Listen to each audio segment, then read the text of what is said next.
This is The Stash, and you're listening to the Business Bottom Line Podcast, coming to you from the Jewel City of the Mountains at Greenville, Tennessee.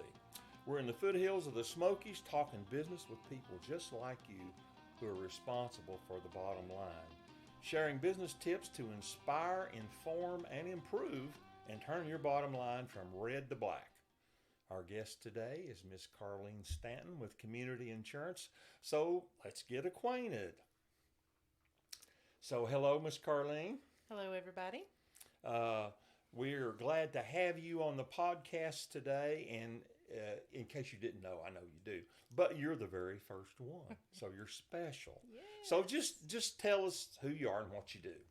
All right. I'm Carlene Stanton. I am Chief Financial Officer here at Community Insurance. Have many duties beyond that. Part agency owner, commercial CSR, producer, accountant, many hats of the agency, but I enjoy them all, and it makes every day different. Now, that's a lot of hats. You must spend a lot of time changing hats. I don't bother with that, actually.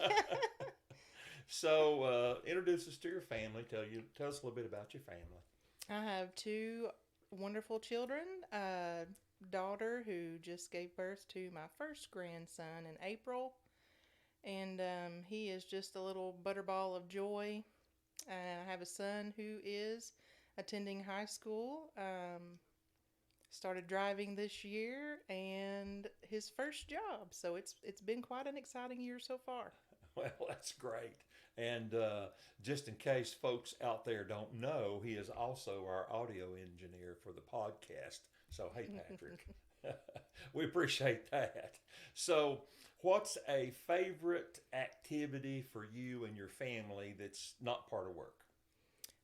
One of our most favorite things to do, especially in the summertime, is go out and visit places, national forests nearby, like Horse Creek, Paint Creek, and those areas.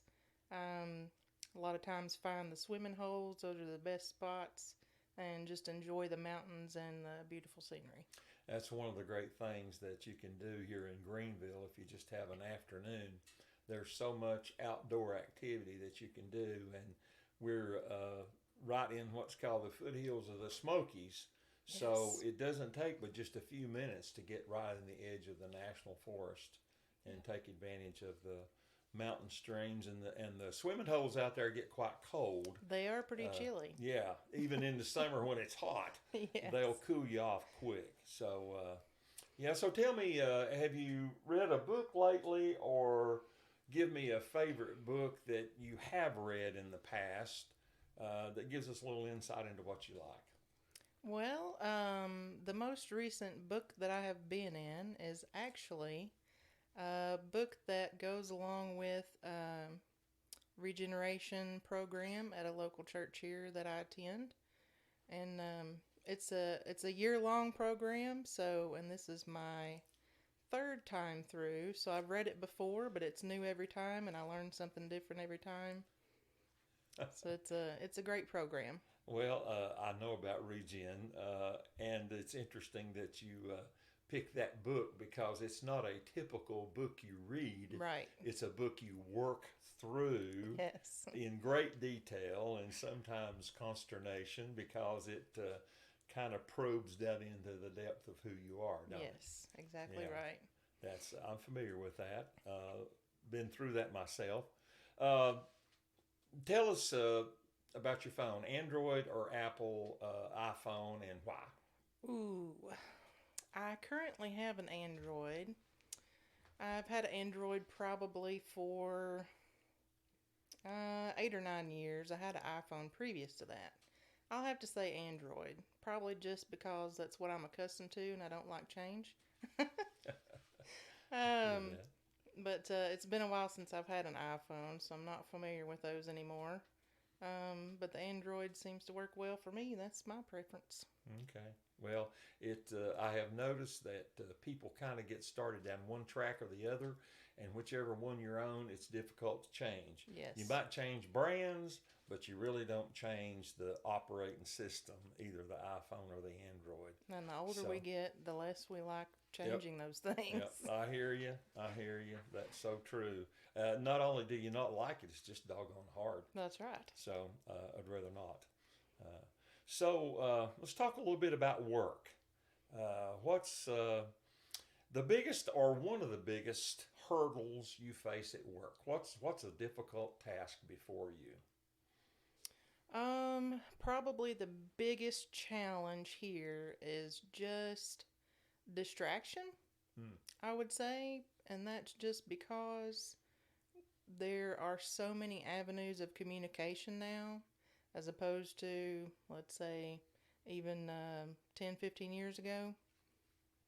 Um, so you have people that come in to see you. You have the phone ringing. You have texts coming in. You have emails coming in, and faxes on occasion still. So that makes it probably, I think, the most challenging part of the job. That's interesting. I understand what you're saying. It used to be if you communicated with someone, it was either over the telephone or through the mail. Right. And both of those still happen, but all these other pieces are added in so that people are coming at you from so many different avenues of communication. And if you communicate with the wrong one, they don't hear you, do they? Right. Everybody has their own preference and the way they like to communicate. I myself am a texter. Well, I think we're all texters in today's world. If I go to send somebody an email, I have to send them a text first and say, check your email, because Right. they are not going to check it. And of course, us people that work mostly in the office tend to be glued to the email hour by hour and trying to keep the inbox shrunk or not overflowing. Yes. But if you're out on the job, we deal with construction workers, business owners who are not worried about emails. They're trying to get the job done, Right. whatever their job is. And so they tend to text. But they do come. I get messages from Facebook, and I bet you do too. People wanting you to do things. That's one thing I forgot, Facebook messages. Yeah, absolutely. And I don't think I've got a TikTok message. I'm not sure what that looks like. I know what TikTok is, but I've never been one or been in one, so I don't even. I'm not going there. That's somebody else's. Yeah. That's probably Patrick's venue. TikTok. I don't know. There's Not the for me. Snapchat too. Oh, Snapchat. Yeah, and WhatsApp. Something like that. I don't know. There's so many. Yeah, but I understand what you're saying, though. It's difficult to get on the same communication page with people because there's so many options, and that's a challenge for us. Probably ask people when they communicate with you how they want to communicate, so Yes. you know. Yeah. Yes, and if you forget to ask, you learn that very quickly. Yeah. That's so true. So let's talk about what you do. What's it like being you? Give us a sample of your day or your morning or something that helps us see what you do in your work. Okay. Well, let's see. Usually come in to open the office if you don't beat me here already. So unlocking the money drawer, getting all the lights on, TV, music, getting all the computer ready and the 50 tabs that I have open every day that I'll work in throughout the day. We have Ashley here who answers the phones until about 2 o'clock, so that's very helpful as far as distractions go. But beyond that, just many different things. Assisting people with change requests on their policies for many of our commercial clients, certificates and things like that. Or changes that they may need to comply with contracts that they have with other business that they're doing work for. Looking at renewals that were coming out in the next few months to review, and getting in touch with clients to go over those things to make sure we have them insured properly and accurately, and to offer things that they may need. So um, that's pretty much my day in a nutshell. Well, it sounds like your day's pretty full most days. So the emails flying, the phone's ringing, the texts are going in and out, and lots of activity to get done. Uh, Yes. I know what you do helps other people. How do you describe that? Not in the detail of the tasks, but how do you describe, or how do you think about how what you do affects and helps other people? The biggest thing for me that I feel, and the most satisfaction that I get out of the job, as far as helping people, is just feeling like I can help people breathe, a sigh of relaxation, a burden lifted, to be able to provide those things that protect their assets, their finances in the case of something catastrophic happening that might steal away everything that they have. Um, I get a lot of satisfaction. I have passion about that too. Just being able to be a relief for somebody, to help somebody be prepared for something like that happening, so that they can be restored and continue on in life. Yeah, okay.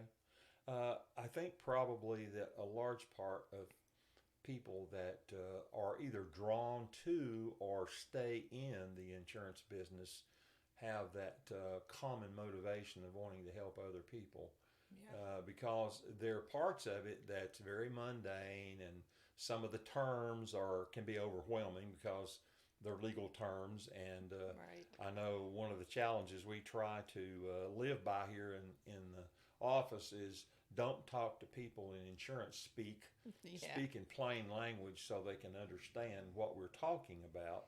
And but the obvious thing that draws us together is wanting to help other people Right. at a critical time, because when people have claims and the world maybe feel like it's falling apart.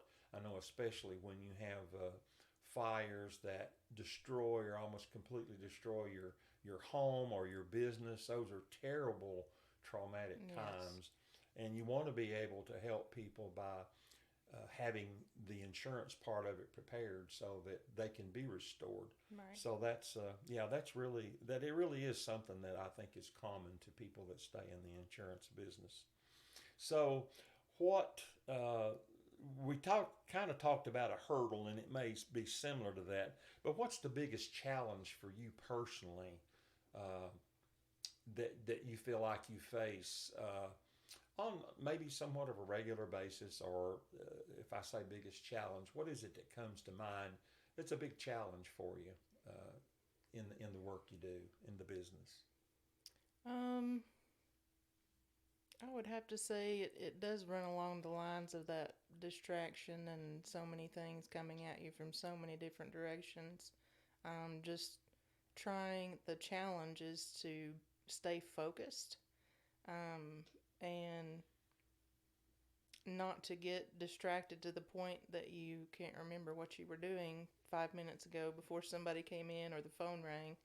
Um, and our system and our processes and things like that really help a lot with that, because I always I'm afraid that I'm gonna miss something or forget something. So I'm thankful for those things that we have in place that help me keep my head on straight, so I can get everything done that needs to be done.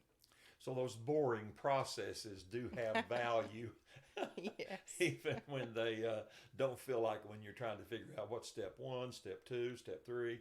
But they do have value, and in a way, they do help us overcome those challenge of distraction and Yes. overwhelm sometimes.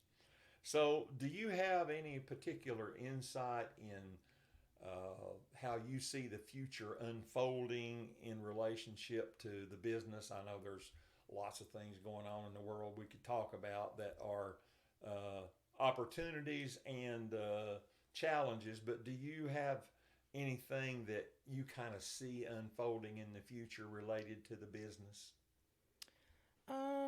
I know COVID brought about a lot of different things, and if you weren't going into the technology piece of things and communicating with people in other ways besides face to face, which is still needed, but it brought about a lot of challenges and kind of pushed us forward into doing some different things that we were actually already doing. It's been more difficult for others who weren't as involved in staying on the cutting edge of technology use in business. But I see the instant era getting larger and coming closer all the time, just as far as people needing things and being able to go online and get something, within a couple of minutes that they need, like Amazon, for instance. Everybody expects things now and quickly and maybe yesterday. So I think that's kind of where we're going, and just being able to educate people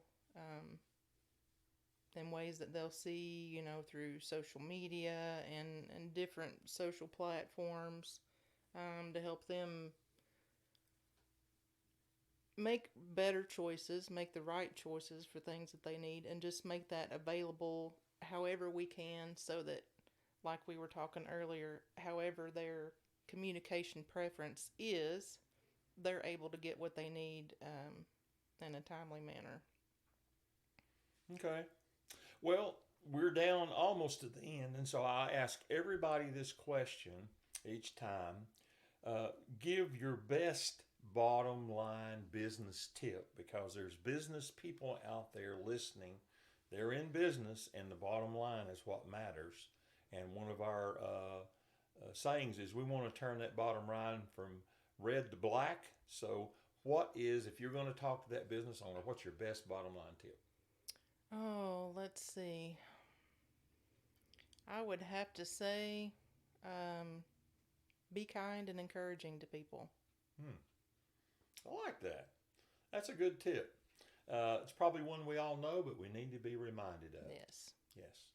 All right. Well, thank you very much for being here as our guest today. Absolutely. And that's a wrap for today's Business Bottom Line podcast. Take that tip and make your bottom line turn from red to black. See you next time right here in the Jewel City of the Mountains, Greenville, Tennessee. This is the Stash saying we're here to inspire, inform, and improve your bottom line so you can grow, grow, grow.